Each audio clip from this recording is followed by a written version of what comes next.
¿Cuántos de los que estamos aquí, que estamos hablando un mismo idioma, manejamos lo que es la bomba muscular y la parte venosa en el paciente de pie diabético o en el paciente que vive con diabetes? Hagámonos esa pregunta. Muchos de aquí decimos, le ponemos compresión, le ponemos yeso de contacto total, el paciente baja el edema, el paciente lo damos de alta. Cuando lo volvemos a valorar y vemos que ese paciente realmente su edema o su linfedema ya no está presente, ya no lo volvemos a ver muchas veces. Entonces, no sabemos si esa parte biomecánica de lo que es la bomba muscular venosa se mejoró, quedó alterada, o el paciente va a regresar pronto con un problema de pie diabético por presentar edema, linfedema u otras causas. Muy bien. Entonces, vamos a hablar un poquito, perdón. Muy bien. Ya muchos sabemos, parte de lo que es la clasificación, pues el edema está en parte de los factores agravantes. ¿Y cómo se presenta el edema? Cuando es las fuerzas, la presión, el líquido que esté en el plasma, pues pasa al área intersticial, pasa a esa área intersticial y empieza lo que es el edema. Muy bien. Tipos de edemas, tenemos bastantes, tenemos edemas traumáticos, neoplasias por radiación, cuando es solamente unilateral, por cirugías, cuando es bilateral, es una parte sistémica, cardíacas, renales y lo que es el lipoedema. Muy bien. Entonces, hay un estudio en el cual se realizó en el Reino Unido con 1,566 pacientes y ellos decían, todos los pacientes que presentan edema y tienen síntomas son por problemas de varices troncales. Ok, entonces vuelvo a la pregunta que hice al principio. ¿Cuándo valoramos la parte venosa en nuestro paciente de pie diabético? Muy bien. Ok, perdón. Entonces, no hay una relación estadística, dice, entre el edema y la presencia de varices. Ok, viene la parte dudosa todavía. Edema, no solamente hay una causa venosa. Causas son muchísimas, múltiples, y aquí las vamos a conocer. Muy bien. El edema en miembros inferiores sabemos que se presenta por un incremento de la permeabilidad, permeabilidad capilar, reducción del drenaje linfático, la presión hidrostática. Cuando tenemos incremento de la presión hidrostática, va por una falla cardíaca, por usar diuréticos, ¿sí? Cuando tenemos aumento de la permeabilidad capilar, por sepsis, por tóxicos, y cuando tenemos aumento de la presión oncótica, por una hipoalbuminemia, cirrosis hepática, síndrome nefrótico. Muy bien. Muchos de nuestros pacientitos entonces nos llegan y presenta un edema. ¿Cuándo lo clasificamos? ¿Cuándo decimos qué tipo de edema es?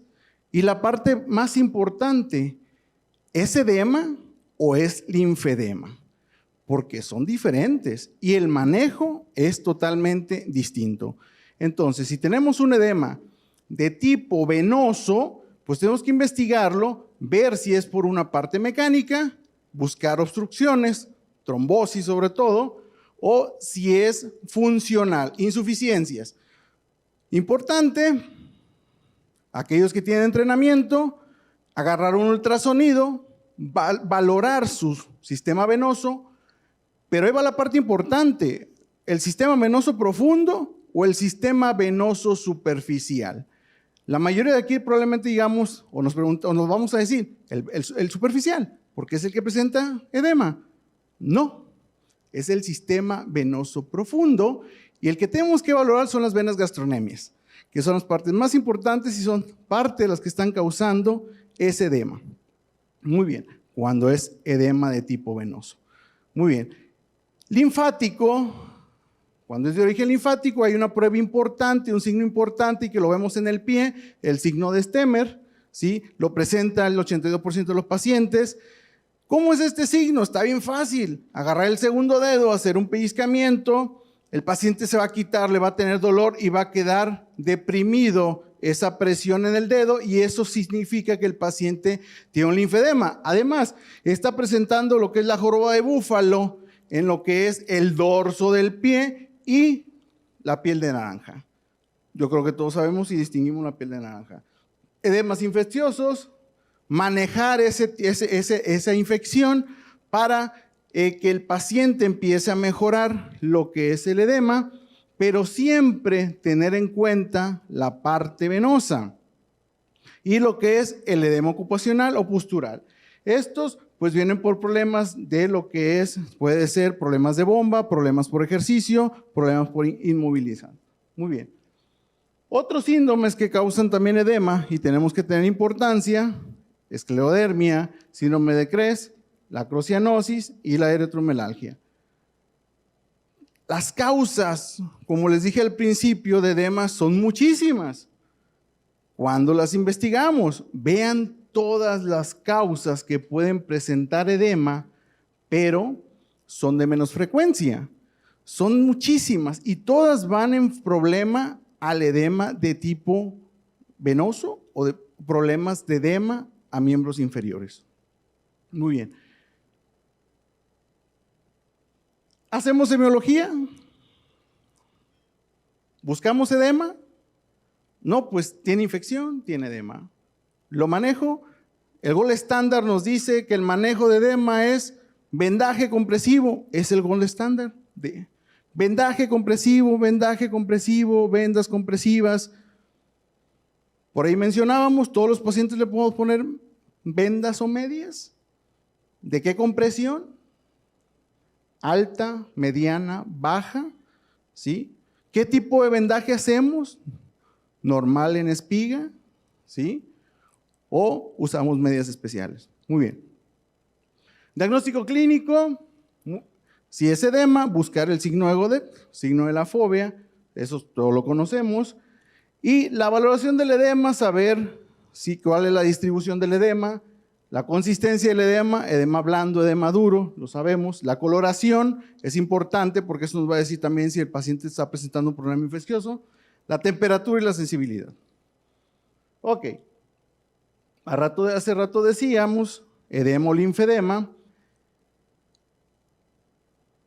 Y nunca, como les dije, agarramos al paciente y somos capaces, sobre todo los que estamos aquí, yo creo que muchos lo estamos viendo, y somos capaces de valorar esa bomba muscular venosa que nos hace que mejore el retorno venoso y por ende el edema se nos quite.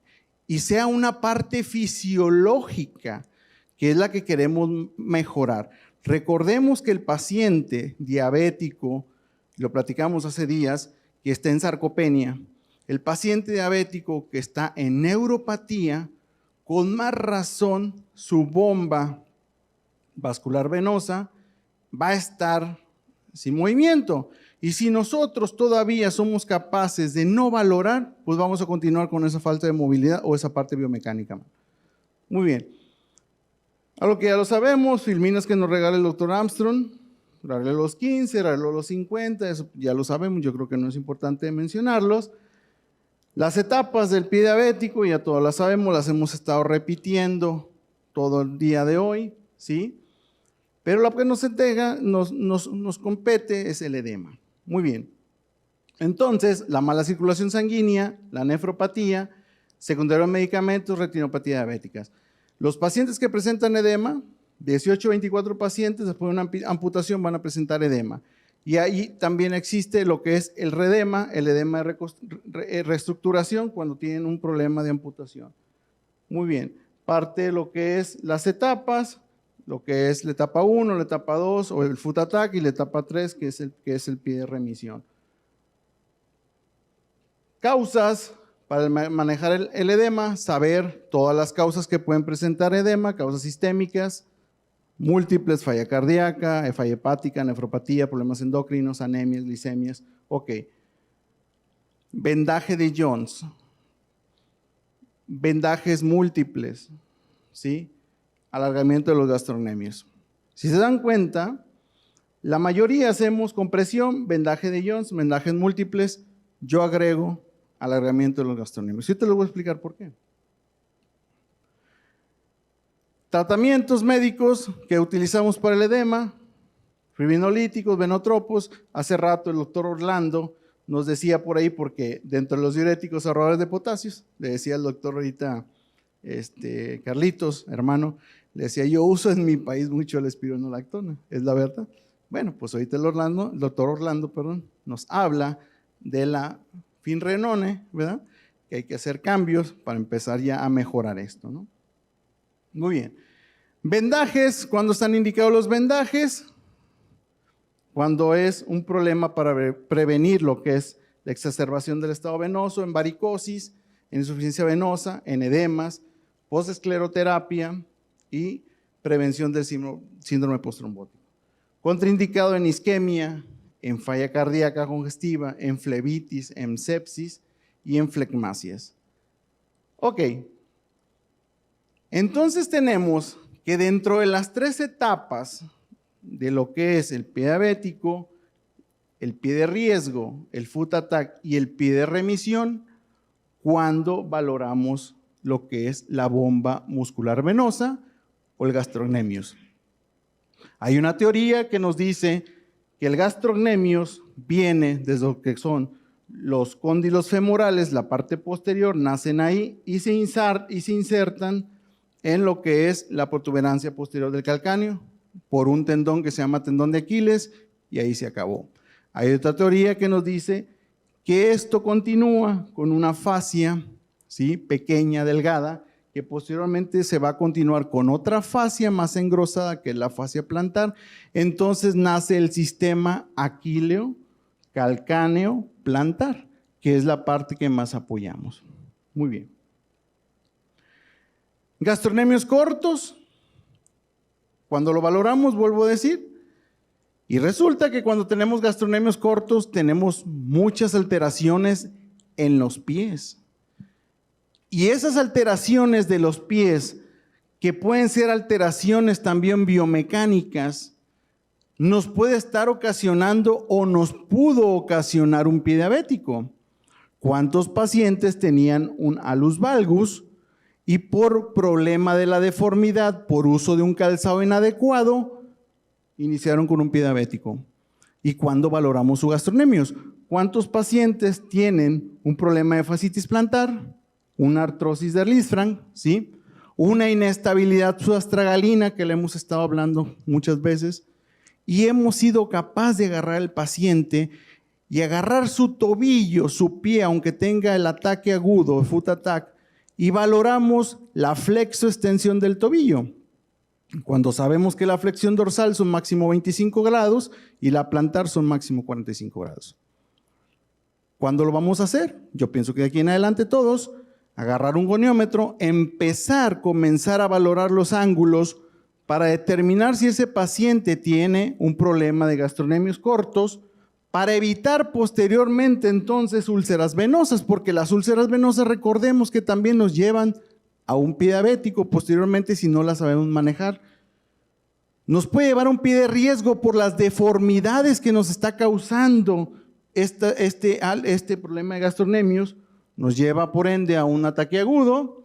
Y en la parte del pie de remisión, pues tenemos que valorar eso, porque el paciente no solamente es colocarle plantillas, no solamente es ponerle una bota, no solamente es ponerlo a caminar.